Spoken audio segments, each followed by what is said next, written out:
I never thought one night could destroy my entire life until I woke up with something crawling inside me. But let me start from the beginning, because what happened to me could happen to any girl who thinks money can solve all her problems. My name is Sarah, and I was 23 when I made the biggest mistake of my life. I lived in Lagos with my sick mother and 2 younger brothers. We had nothing. Our rent was due, my mother needed medicine, and my brothers were about to drop out of school. I worked 3 jobs just to buy bread. In the morning, I cleaned offices. In the afternoon, I sold water on the street. At night, I washed dishes at a restaurant. But it was never enough. One Friday evening, I was walking home from the restaurant when a big black car stopped beside me.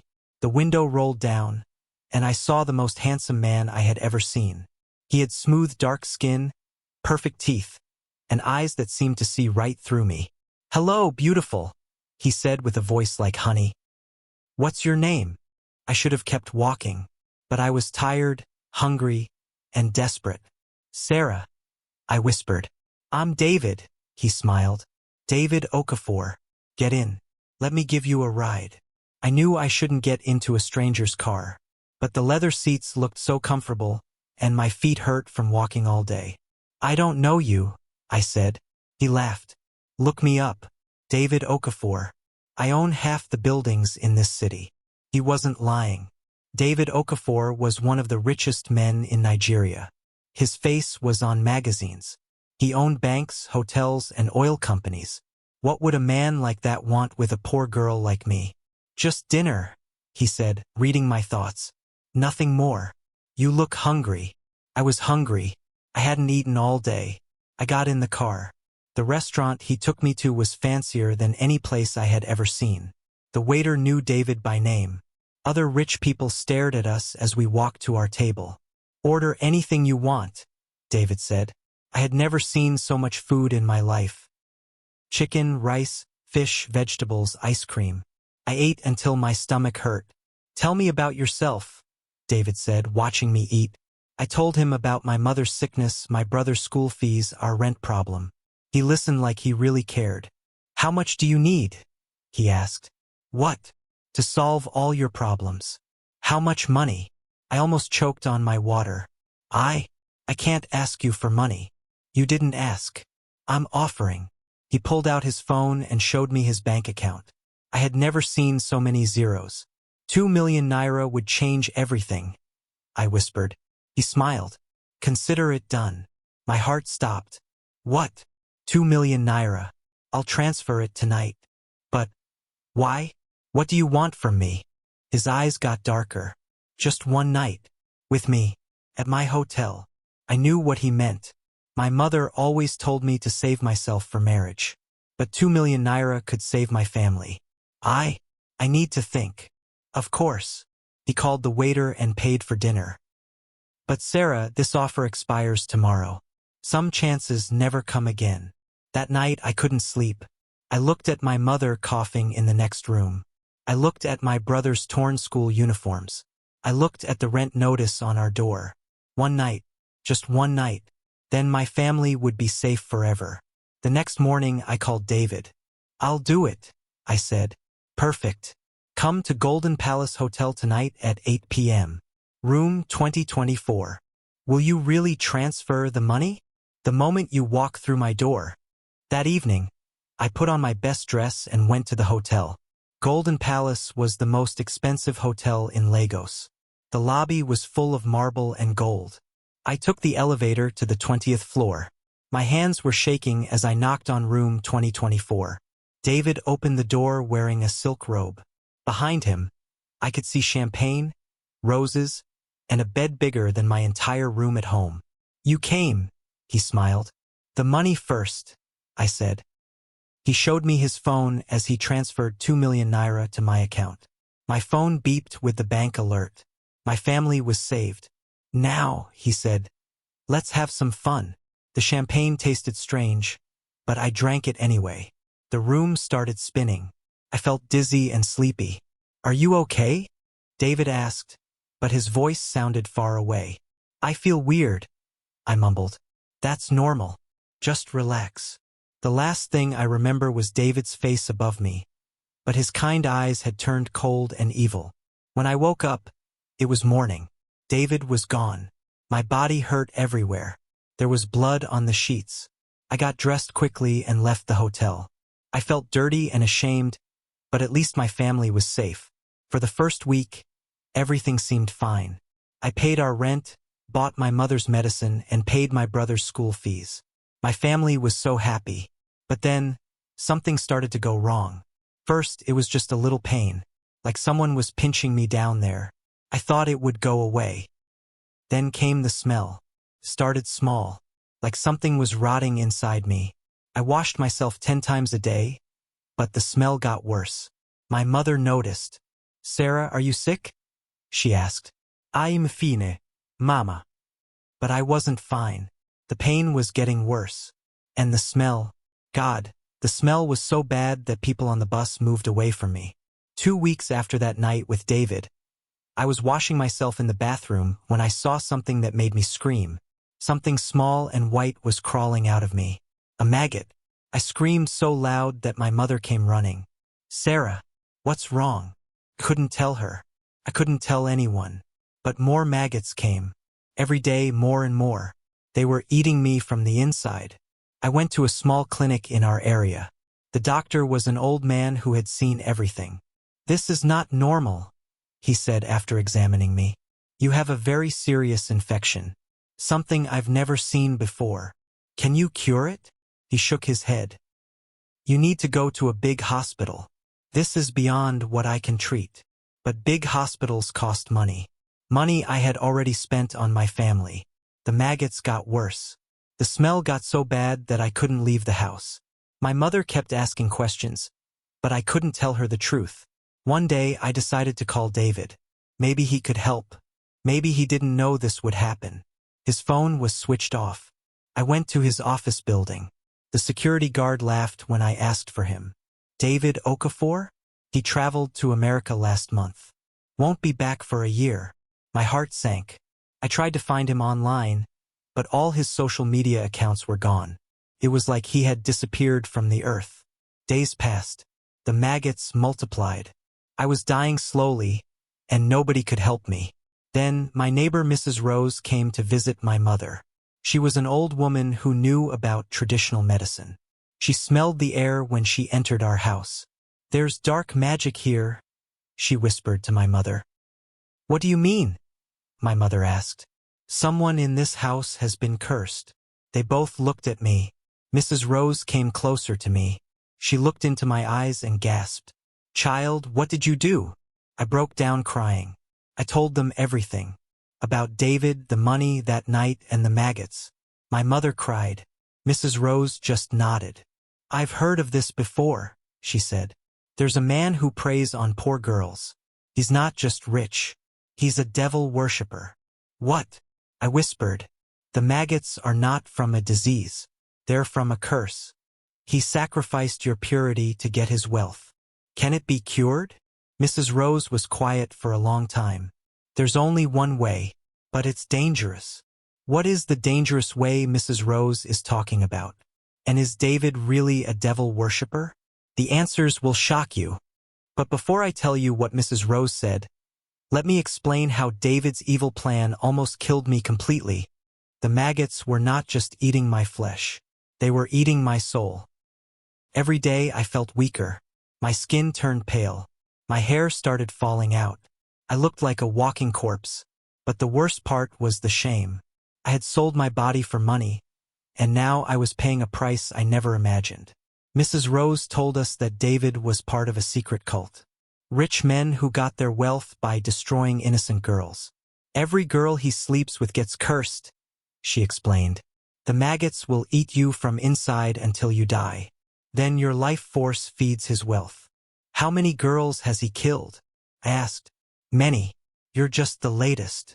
I felt sick. Not just from the maggots, but from knowing I was part of something so evil. "The only way to break the curse," Mrs. Rose continued, "is to confront him directly. You must make him remove the curse himself." "But he's in America." "No, child. He's not in America. Men like David never leave their source of power. He's hiding somewhere in Lagos, probably preparing to curse another girl. She was right. Rich cultists like David never traveled far from their ritual grounds. How do I find him? That's the dangerous part. You have to go to where the curse was planted. The hotel room. I shuddered. Golden Palace Hotel? Yes, but not as a guest. You have to sneak in at midnight when the spirits are strongest. Room 2024 is not just a hotel room. It's his ritual chamber. The thought of going back to that room made me sick. But I was dying anyway. The maggots were eating me alive. What happens when I get there? You'll find things that will show you who David really is. And if you're brave enough, you'll find him too. That night, I prepared for what might be my last mission. I was so weak I could barely walk, but I had to try. At 11:30 p.m., I took a taxi to Golden Palace Hotel. The night guard was sleeping. I snuck through the back entrance and took the stairs to the 20th floor. The corridor was dark and empty. Room 2024 stood at the end like a mouth waiting to swallow me. I used the keycard Mrs. Rose had given me. She knew people who worked in hotels. The door opened. What I saw inside changed everything I thought I knew about evil. The hotel room looked nothing like it did that night 3 weeks ago. The walls were covered with strange symbols drawn in what looked like blood. Candles burned in every corner. And on the bed, oh God, there were pictures. Hundreds of pictures of girls. Young girls like me. Each photo had a date written below it. The oldest photo was from 1995. David had been doing this for almost 30 years. I picked up one photo. The girl looked exactly like me. Same age, same desperate eyes. Below her picture was written, Grace, January 2024, dead. Another photo, Blessing March 2024, dead. Another, Mercy May 2024, dead. Every single girl was marked dead, except for the last 3 photos. Mine was there. Sarah, July 2024, dying. Next to mine was Faith, July 2024, dying. And the last one, Joy, July 2024, fresh. My blood turned cold. David had another girl just last week. And he was about to get another one. I heard footsteps in the corridor. Someone was coming. I quickly hid behind the curtains as the door opened. David walked in, but he looked different. His handsome face was gone. His skin was gray and wrinkled. His eyes were red like fire. Behind him came 2 other men carrying a girl. The girl was unconscious. She was young, maybe 19. Beautiful. Her name tag said Joy. She was the girl from the last photo. Put her on the altar, David said in a voice that didn't sound human anymore. They placed Joy on a stone table I hadn't noticed before. It was covered with strange carvings and dried blood. David began chanting in a language I didn't understand. The candles flickered. The temperature in the room dropped. I realized I was watching a ritual. David pulled out a small knife and cut Joy's hand. Her blood dripped onto the altar. With this blood, I bind your life to mine, he chanted. Your youth becomes my youth. Your strength becomes my strength. Your death becomes my wealth. The symbols on the walls began to glow. That's when I understood. David wasn't just cursing girls. He was stealing their life force to stay young and rich. Every girl he killed made him more powerful. But something went wrong with the ritual. Joy woke up. She opened her eyes and saw David standing over her with the knife. She screamed, "You're supposed to be unconscious," David shouted. Joy tried to run, but the other men grabbed her. "Let me go," she cried. "Please." That's when I made a decision that changed everything. I stepped out from behind the curtains. "Let her go," I said. David spun around. When he saw me, his face twisted with rage. "Sarah? How did you find this place?" "I know what you are," I said. "You're a monster who feeds on innocent girls." He laughed. "And what are you going to do about it? You're dying. The maggots are eating you alive." "Maybe, but I won't let you hurt anyone else." I grabbed the photos from the bed and held them up. 30 years of murdering girls. It ends tonight. "You don't understand," David said. "I'm not just rich. I'm immortal." I've been alive for 200 years. These girls, their deaths keep me young forever. 200 years. No wonder he was so powerful. He had been feeding on girls' lives for centuries. That's why the curse can't be cured by normal medicine, he continued. The maggots are not insects. They're demons eating your soul. I felt sick, but I didn't back down. Remove the curse, I demanded. Why would I do that? You're almost dead anyway. In 2 more days, the demons will consume your soul completely, and I'll absorb your life force. Because if you don't, I'll expose you. I'll tell the world what you really are. David laughed again. Who would believe you? I own the police, the newspapers, the government. I'm David Okafor, the respected businessman. He was right. Who would believe a poor girl over a billionaire? But I had something he didn't expect. I pulled out my phone. I've been recording everything since I got here. His face changed. The ritual, the altar, the photos, your confession. Everything. Give me that phone. No. And I've already uploaded the video to the cloud. If anything happens to me, it goes public automatically. This was a lie. But David didn't know that. What do you want? He asked. Remove the curse from me and every other girl you've infected. End this evil forever. Impossible. If I break the curse, I'll lose my immortality. I'll age and die. Good. That's exactly what you deserve. David's face twisted with hate. You stupid girl. Do you know what you're asking me to give up? Eternal life. Unlimited wealth. Infinite power. You're asking me to give up my soul. At least you've had 200 years. I've only had 23. For the first time, David looked uncertain. There's another way, he said slowly. I can transfer the curse to someone else. I looked at Joy, still tied up on the altar. Her eyes were wide with terror. Transfer it to her? Yes. She dies, you live. Everyone wins. Not everyone. She dies. She's going to die anyway. At least this way you can save yourself. I looked at Joy. She was young, innocent, probably desperate for money just like I had been. I could save myself. Let David curse her instead of me. Walk away and live a normal life. But if I did that, I would be just as evil as David. No, I said. I won't let you hurt her. Then you'll die. Maybe, but not alone. I pulled out a bottle from my pocket. It was kerosene I had brought from home. What are you doing? David asked. If I'm going to die, you're coming with me. I poured the kerosene all over the altar, the photos, and the ritual symbols. You're crazy. Maybe, but I'm not a monster. I lit a match. Stop, David screamed. If you burn this room, you'll destroy the ritual circle. The curse will reflect back to me. Good. But you'll still die. The maggots won't stop just because I'm dead. Then we'll both die. But at least no more girls will suffer. I was about to drop the match when Joy spoke. Wait, she whispered. I looked at her. There's another way, she said. What? The curse can be broken if David willingly releases it. He'll never do that. He will if his life depends on it. Joy looked at David. You said you've been alive for 200 years.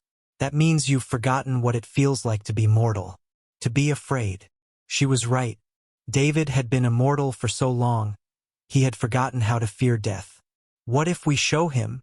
Joy continued. I understood what she meant. I held the match closer to the kerosene.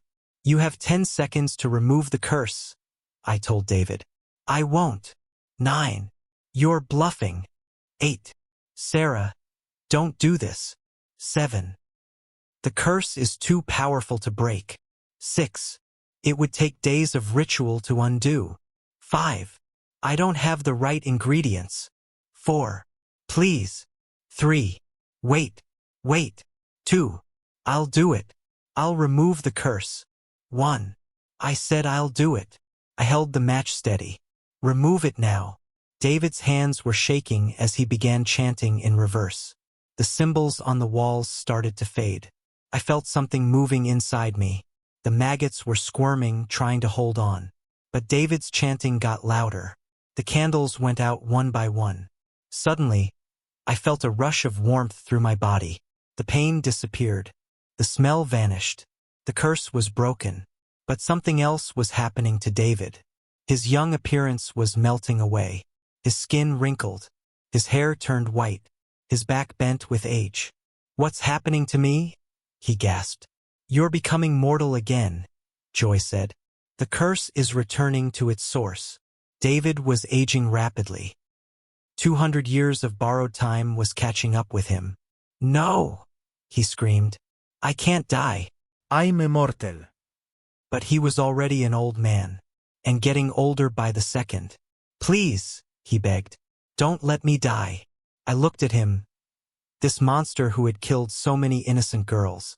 "You should have thought about that before you started murdering people." David collapsed on the floor. His body was ancient now, withered and weak. "I'm sorry," he whispered. "I'm sorry for what I did to you, to all those girls. Sorry doesn't bring them back. Please, forgive me." I stood over him as he lay dying. "I don't forgive you," I said, "but I'm not going to kill you either. You'll die naturally, the way you should have 200 years ago." David took his last breath as the sun rose through the hotel window. He was finally dead. Joy and I untied each other and walked out of that evil room forever. 3 months later, I was completely healed. The maggots were gone, the smell was gone, and my body was healthy again. I used the 2 million naira David had given me to start a foundation for girls who had been abused by rich men. Joy became my partner. We helped dozens of girls escape from dangerous situations. We taught them that their bodies were worth more than money.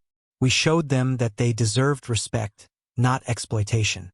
The Golden Palace Hotel was investigated after we reported what happened. They found evidence of David's crimes going back decades. The room was sealed forever. David's wealth was distributed to the families of his victims. His companies were shut down. His evil empire crumbled. But most importantly, no more girls would suffer the way I did. I learned something important from my experience. When desperate people are offered easy money, it's usually a trap. Real wealth comes from hard work, honesty, and self-respect, not from selling your soul to the devil. And sometimes, the only way to defeat a monster is to be willing to sacrifice everything to stop them. I almost died trying to save one girl I didn't even know. But in saving her, I saved myself.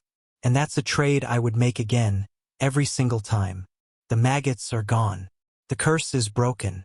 And David Okafor, the immortal billionaire, is nothing but dust in the wind. But the girls he couldn't break? We're still here. We're still fighting. And we're stronger than ever. Because sometimes the victim becomes the hero. And the monster finally faces justice.